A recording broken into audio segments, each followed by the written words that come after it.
17 alien bodies, and then there was human body parts.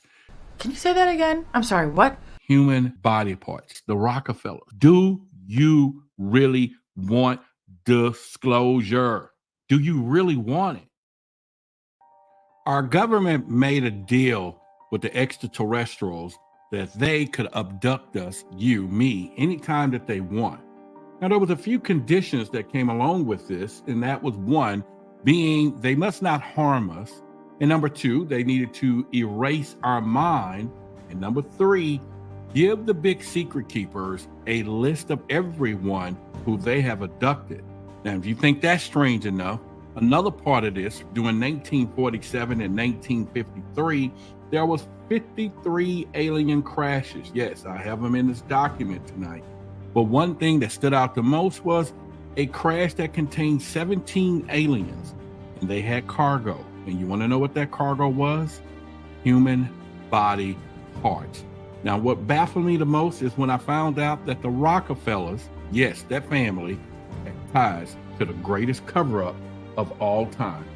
Now, what you're about to hear in this video tonight, as I would say to you, is Roderick Martin with High Strangeness. You may not believe. I'm excited about what we're going to talk about. Number one, I'm going to go over a few things with you.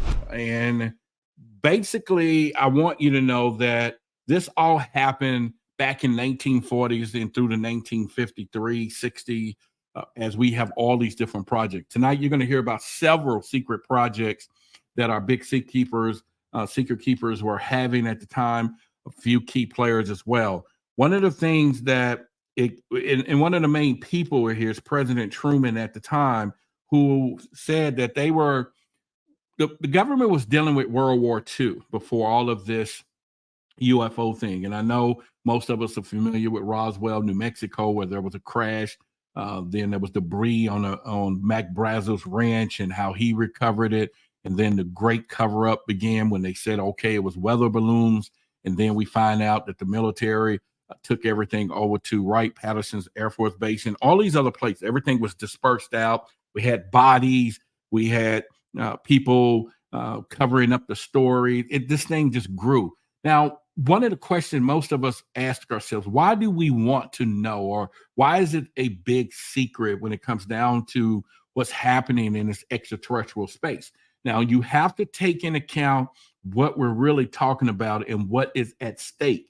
This is not a Jeffrey Epstein or whatever house where all of this, illegal stuff was going on. That was bad enough. We're talking something bigger. Yes, there could be things that are bigger than what was happening there. And we're talking worldwide. We're talking global. We're talking the origin of humans themselves, our whole deity when it comes down to religion.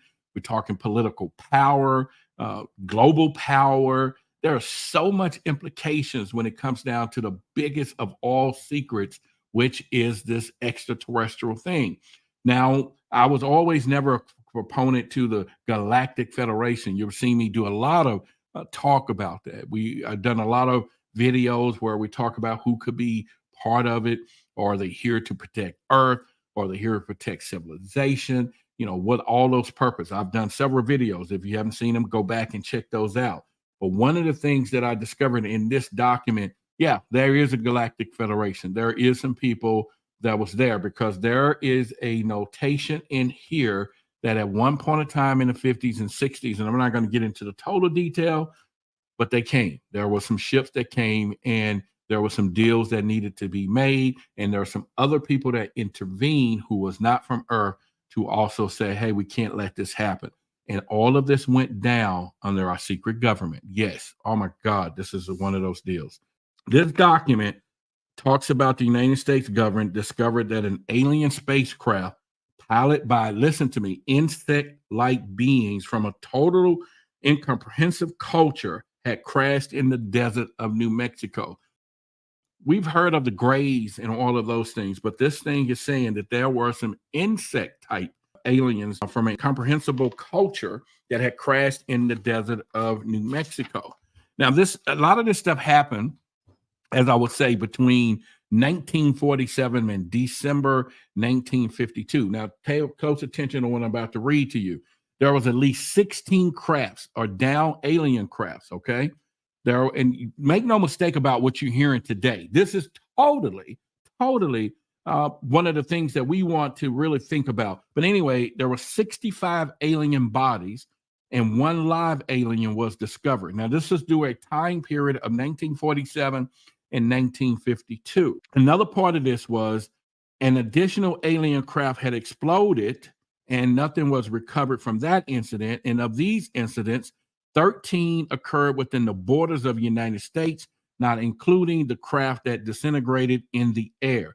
And of these 13, one was in Arizona. If you're familiar with that, 11 in New Mexico. We've had a lot of those stories. And one was in Nevada, and 3 occurred in other foreign countries. And of those, one in Norway, and then the last 2 was in Mexico. 17 alien bodies, and then there was human body parts. Now, when I heard that or read that last night, and I just knew I had to come on and read this to you, I was floored because I've been in this for years. And okay, I've heard stories of abduction. Yeah, all the time. I've heard story. Oh yeah, we got the cattle things that happen to cows. We hear some stories. And then you got everybody out there that tends to say, okay, they come in peace. Now, what I'm going to tell you is this. There is a plethora of different extraterrestrial species out there. And we're going to go over this a little bit tonight. So there are good ones and there are bad ones. And so not all of them are, kumbaya. And there are some that come here and there's a problem with what they do when they come here. I want you to understand that everybody who is in the know panic. No, the public didn't know about this. And I wouldn't have told you either. I'm telling you, if I found a spacecraft sitting outside and that bad boy had a bunch of body parts put in it, I would have not told you at all, because that is one thing you have to think about before you scare the world. And those are things that you might have to just go to bed with, because at this point, what do you do? Hey guys, and we can't defend ourselves at some point for something. They tighten that bad boy up. You don't blame them. You can't blame what we're talking about tonight, because it's serious and it's real. But if they did make that type of discovery, wouldn't you want to keep it covered as well? Wouldn't you want not to have a world panic and all of that stuff? No, I don't think. Yeah, we can probably handle the fact that there may be life out there, but you're not going to handle the fact that there's something out there that's collecting some people out here. And so not in this point. Do you really want disclosure? Do you really want it?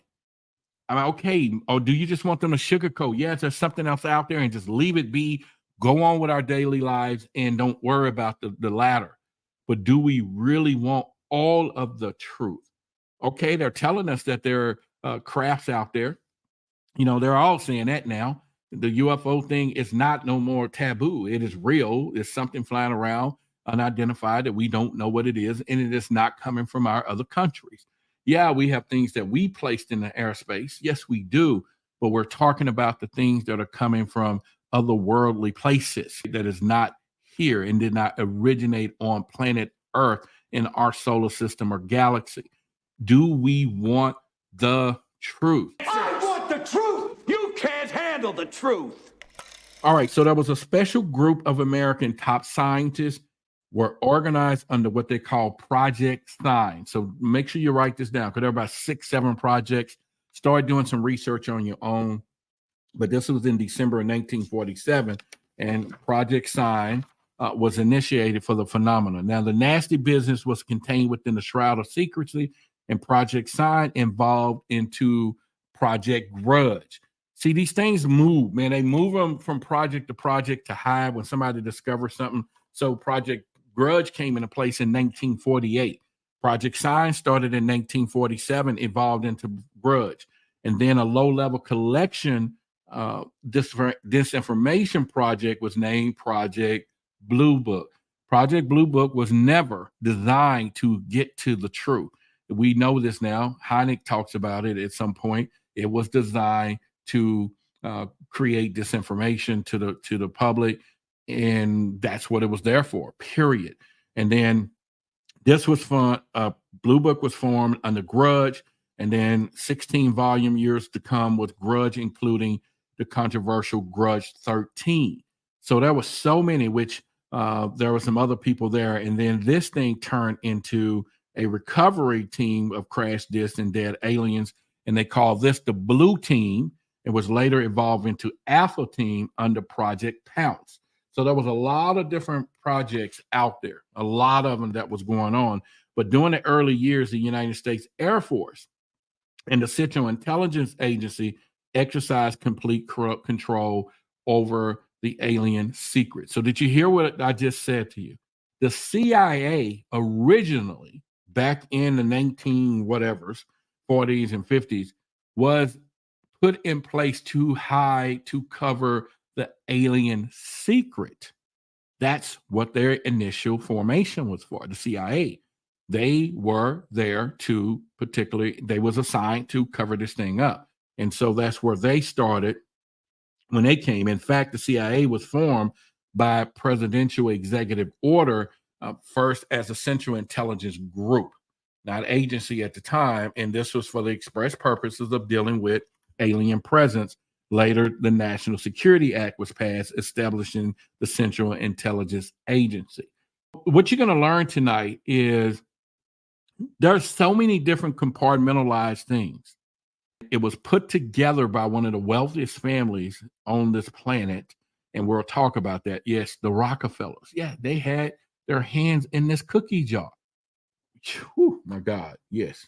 Now we're talking about the CIA, which was the Central Intelligence Group, initially was formed to cover the extraterrestrial things that was happening. And then, of course, when the national security came in and then, or the act was passed, they was formed as an agency now, which operates solely by themselves. And I do plan on talking with our insider who's with the NSA, but I definitely ran into a couple of things that's going to trip you out in a little bit later on into this conversation. Now, the National Security Council was established overseas to oversee the intelligence community, especially the alien endeavor. Now, there was a series of National Security Council memos, executive orders, removed the CIA from the sole task of gathering foreign intelligence and slowly but thoroughly legalized direct actions in the form of covert activities at home and abroad. We're learning now, yeah, we have the CIA, we got the NSA, we got all of these different agencies have power that was given to them because they had so many compartmentalized reports. The Navy, the Air Force, the Army, the Central Intelligence, NSA, all of these people had their own UFO reportings. They all had their own UFO projects, but they never communicated with each other. In fact, the Navy, the Air Force, and the Navy, a lot of them don't even like each other when it comes to at the top of this thing. And some are ruled and govern their own ways. And so therefore we have all of these factions when it comes down to it all. So that's why I think Arrow was put in place so that we will have all of these things coming. 1947, President Truman, and this was in December, approved the issuance of what they call the NSC-4, okay? Now, this was an entitled coordination of foreign intelligence information and that measures the urging of securities, or Secretary of Marshal Forster. You remember him? Forster Patterson, that was that, because this is why you hear the Patterson Wright Air Force Base.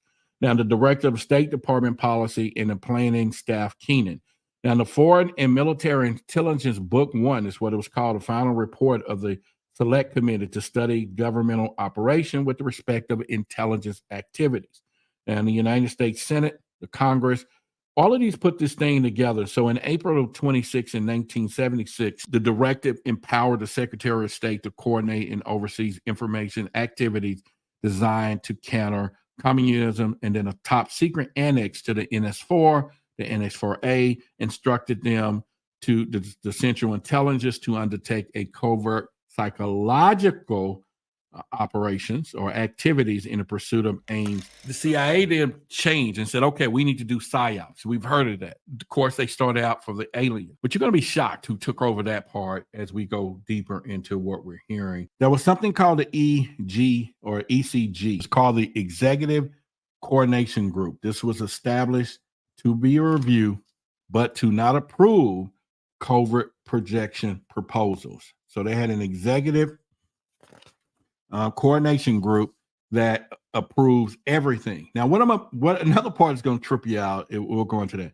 The EGD was secretly tasked to coordinate alien projects. These were established as a buffer. Now, listen to this real closely, because this is going to be real essential for you to know what is really happening right in our face when we hear these hearings. These was established as a buffer between the president and the information. It was intended that this buffer serve as means for the president to deny knowledge if leaks divulge the true state of an affairs.